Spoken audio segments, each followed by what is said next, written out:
Welcome back to Legitimate Targets, everybody. I hope you're all having a good day. I can't say that anyone is probably having a great day right now, considering that we are on the precipice of something very scary. I think we're already in the middle of something very scary. This is kind of what everyone was worried about for the past, 600 days in tandem with the genocide in Gaza. Everyone is worried about a full-scale regional war breaking out and the possibility of this spiraling into something much bigger and much more deadly than we could ever imagine. So joining me today to discuss the events in Iran with the United States, with Israel, is Dyab Abou Jahjah. He is a Lebanese political activist and writer. He is the co-founder of the Hinkle Foundation and its parent organization, March 30 Movement.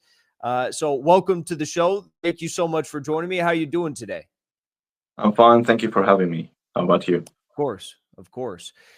So I've got to ask you, there's reports that just came out a few moments ago from the American press, from the Wall Street Journal, stating that America has signaled to their Arab partners that Israel's interested in ending this soon. They don't want it to continue. Do you think this is all a bunch of fake news? Because all I see is escalation and more bloodshed and violence. Yes, absolutely. I mean, the credibility of anything that comes out of the United States at the moment is totally non-existent. Because, as you know, the maneuvering prior to the aggression against Iran that happened a couple of days ago was also very clear. Trump was talking about 2 weeks. Before even the Israeli attack against Iran, Trump was talking about being opposed to any such thing. So it is quite clear now that there's a pattern that wherever they are saying something, that they probably mean the opposite. I mean, it's a bit like the Israeli propaganda, every accusation is a confession. And another way, every, communication about appeasement is maybe a prelude towards an aggression. Mm-hmm. How do you think the U.S. could ever expect to be trusted again? Because the way I see it, they're essentially like a wife or a girlfriend that keeps stepping out on their man and cheating with other men. And all these countries that continue to go back to negotiations with the U.S. is the equivalent of the man bringing the woman back into his house after he got cheated on. How do you think that after so many times Trump can expect that the world will just bow down before him and negotiate and do whatever he wants? Yeah. Well, they just cannot expect that. And I think that many lessons have been, taught. And I think it is a bit surprising to me that there was any form of, let's say, giving the benefit of the doubt to, in hindsight, of course, because I must admit, even myself, I was kind of doubting, is it possible that Trump would constitute a clean break with a belligerent past, knowing that he's the president who uttered the words military-industrial complex, since maybe 50 years, and criticized what he calls the deep state. And in his campaigning, he was clearly also, running on an anti-war platform. So many people kind of, started thinking maybe there is a new era in a way, regardless of whatever you might think of Trump on any other dossier. But when it comes to international relations, geopolitics, one might, think that he could maybe start something new, a new policy, which is, what people call America first, So now it is clear that either he was bluffing from the onset, or somehow he was forced to change his policy. Regardless of the reason, the outcome is the same. If Trump is exactly the same as Biden and as anyone before him, a belligerent American president, well, then this is unfortunately something fundamental then, that even somebody like him and his movement and the atypical approach that he has would not change. So again, it brings up the discussion, who's in charge here, the United States or Israel? So I believe many people on the anti-imperialist side would always analyze it's America deciding for Israel. Israel is a lackey, is a as an American base. And I don't know, like it's I think it's endless debate, but at the end of the day, regardless who's in charge, they both act in unison. So if you want to know what America will do, it's clear now that you have to look at what Israel wants. And the other way around, I'm not sure about it, right? I mean, you're not always sure Israel will do what America wants, right? Which is let's say, the theory of anti-imperialism, Well, it's almost sure that America will do what Israel wants. So this is very dangerous for the world, because what Israel wants is absolute supremacy in the Middle East, is the destruction of every sovereign state, is the annexation of territory, the expansion of its territory, and of course, always the destruction of the Palestinian people, and now in a genocidal fashion. So this is what Israel wants. So if this is what America wants, well, we are we are confronting something very terrifying. And as you mentioned, there's plenty of Americans, and not just Muslim Americans, who maybe thought Trump would be somewhat of a deviation from the past norm in the establishment. But there's many Americans, even hardcore patriot MAGA Americans, who are very upset by what is going on right now and outraged by it. In Europe, we've seen some indication that France, of course, as well as the United Kingdom, are open to the idea of providing varying levels of support for Israel. Even now, Keir Starmer in the UK is talking about, Article 5, NATO, even though, we're not talking about NATO countries here. But it's really crazy the level of potential escalation this could draw, even from European states. How do people in Europe feel about what is going on right now and the prospects of getting involved in another endless, forever war in the Middle East? I think there is a growing gap between the popular sentiment in Europe and the ruling elites.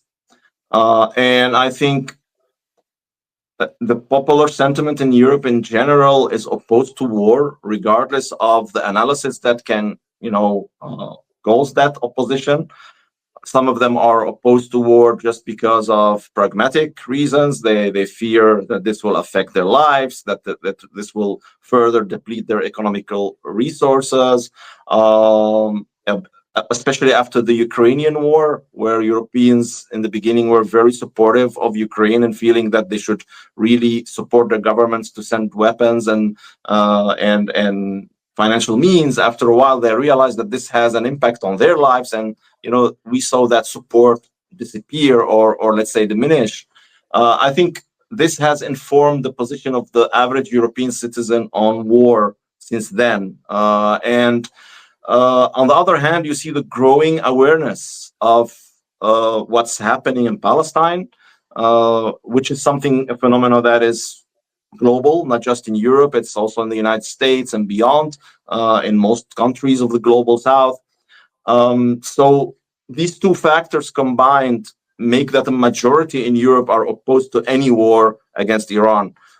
So the politicians, if they are pushing in that direction, they are only pushing in that direction because of their, let's say, status or relationship with the United States, and possibly also Israeli influence. So I believe, it is a very dangerous evolution anyway for the whole planet. And I think, a full-out war with Iran will not only have repercussions in the Middle East, and on many levels, it will affect the lives of normal people across the planet. It will affect the life of the Europeans, the Americans, and everybody else, because it will affect economy, it will affect the internal social cohesion, it will create upheaval, not only on ethnic basis, not only through the, let's say, the traditional cleavage in Europe between the Muslim population and the indigenous population here. No, based on a totally different way of looking at the world that is cross-ethnic, that is across the ethnic divide. I think a war will destabilize Europe also further on many levels, and it will be treason for the European peoples and for anybody who is thinking also of the interest of the European countries as such. So again, we have always try to analyze international politics out of a perspective of logic and rationality. But you see that there are other things that actually are more influent or that have more influence on the decision making. And I don't want to go into the conspiracy sphere and start, saying, crazy, outlandish claims. But one thing is sure: the European leaders and the American leaders are not, one, serving the interest of their countries. Secondly, they are not abiding but by what they call the rules-based order that they have always propagated as a model to how states must deal with each other. So they are, destroying in one thing at the same moment, destroying the social contract in their countries. And secondly, they are destroying the international system as we know it, with international law, with the treaties that are signed. For example, the non-proliferation treaty that Iran has signed and normally should grant it protection for its nuclear, program, while Israel chooses not to sign the NPT, to develop nuclear weapons, to stash them, and to keep denying, to even kidnap Israeli whistleblowers like Mordechai Vanunu, who spoke about it, kidnap them, mafia style, from Europe to occupied Palestine, and to commit a genocide, to be led by a wanted man, and get away with it, and keeps getting the support. And even when it aggresses another sovereign country, it is that other sovereign country that is condemned for. I mean, it makes me think of Orwell, 1984 kind of thing, where war is peace, ignorance is power, and all that. It's a crazy situation we are in. And you mentioned the genocide in Gaza. Obviously, there have been many factions of the Axis of Resistance who have lended their support over the past 600 plus days to the Palestinian people to try and bring an end to this suffering and bloodshed and just horrific violence. Of course, one of the most notable factions has been that of Hezbollah. Iran has not asked for support reportedly from any of their allies. I think today that will change in Russia, probably, as the foreign minister meets with President Putin. And there's, of course, been some Yemeni joint attacks on the Zionist entity. But do you think that Hezbollah, if asked, is in a position right now to potentially aid on the northern front of the Zionist entity to try and weaken it? Or do you think that they are too weak at this point? But it's difficult to assess their power at this point. One thing is sure: they are weaker compared to what they, the place where they were, let's say, in 2024, right? Before the Israeli, assault on Lebanon. But I personally think that they can still mobilize enough power to be a factor in this if it's necessary, right? If they are, for example, asked directly by the Iranians, I don't see them refusing such a demand for support. However, I don't see the Iranians doing this immediately neither. I think the Iranians have been always, through their relationships with their allies, quite understanding, accommodating, and did not act with Hezbollah or with the Houthis or with Iranian allies or with Hamas, for that matter. They did not act with them as pure proxies, like in the Western narrative you hear. There is a more complex relationship where mutual respect and understanding is fundamental. So I think before the Iranians ask Hezbollah to do anything or request them to do anything, there will be a mutual assessment of the situation. So when you see Hezbollah acting in Lebanon, I think they would have been doing that, or they would be doing that based on a rational assessment that also will be supported by the Iranians. The Iranians are known for also acting very rationally and not going in the frenzy of, let's say, pure revenge or retaliation or whatever. They are calculating, and they better do so, because they are at the end of the day facing now not just Israel, but the United States and maybe the whole Western world. So it is about, making the right moves and try to understand the chessboard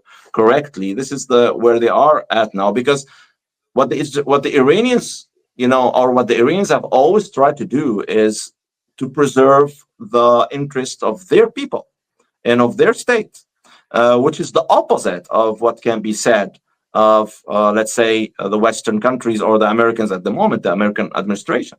And if any politician is trying to preserve the interest of its people or its nation, they will not be very keen to go into confrontations, wars, and conflicts. The same thing happened in Lebanon. Many people say, why did Hezbollah hold back?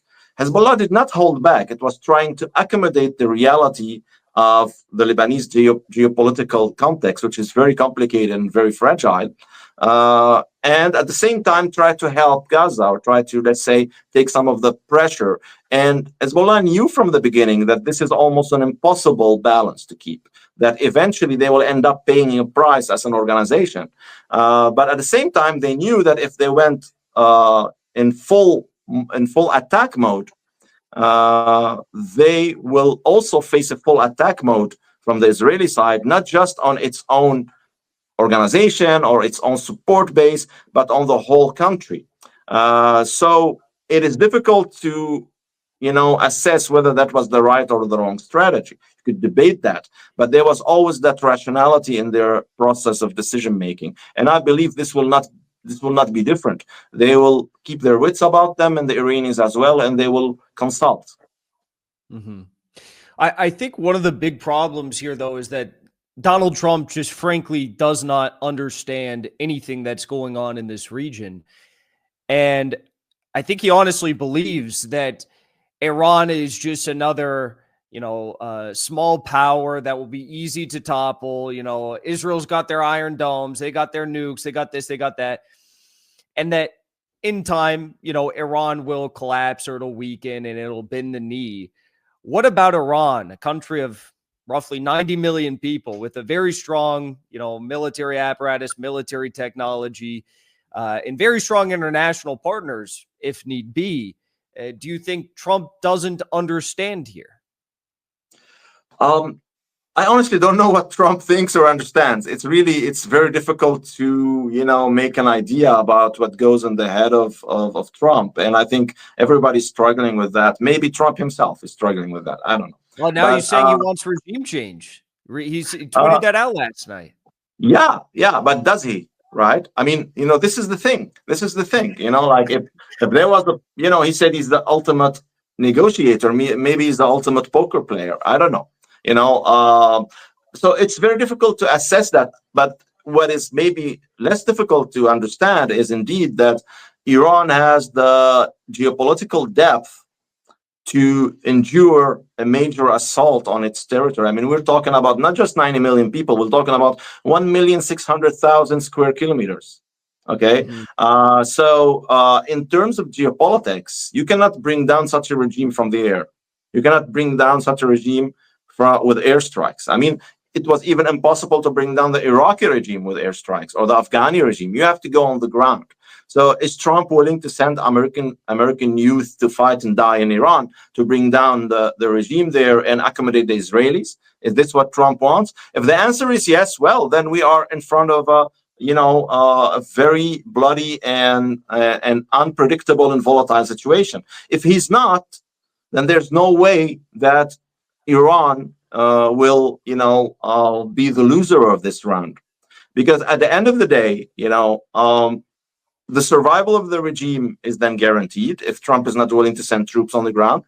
And secondly, in comparison to that 1,600,000 square kilometers, you have Israel, or occupied Palestine, and we're talking 20 to 30,000 square kilometers, with parts that are deserts, right? And so you have the whole population of Israel that is actually living in that area, which is in the center, occupied Palestine, right?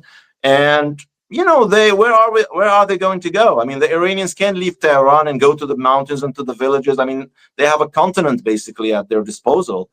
Where are going? I mean, if you come to this kind of, even if the Israeli strikes are harder, even if the Israeli strikes are more devastating in terms of firepower, the Iranian strikes are very efficient as well. And on the impact that they have on the population, they are much more devastating than the Israeli strikes. So if you keep this up, I'm not going to say for a year or two, but even for 6 months, the consequences for Israel will be just, devastating.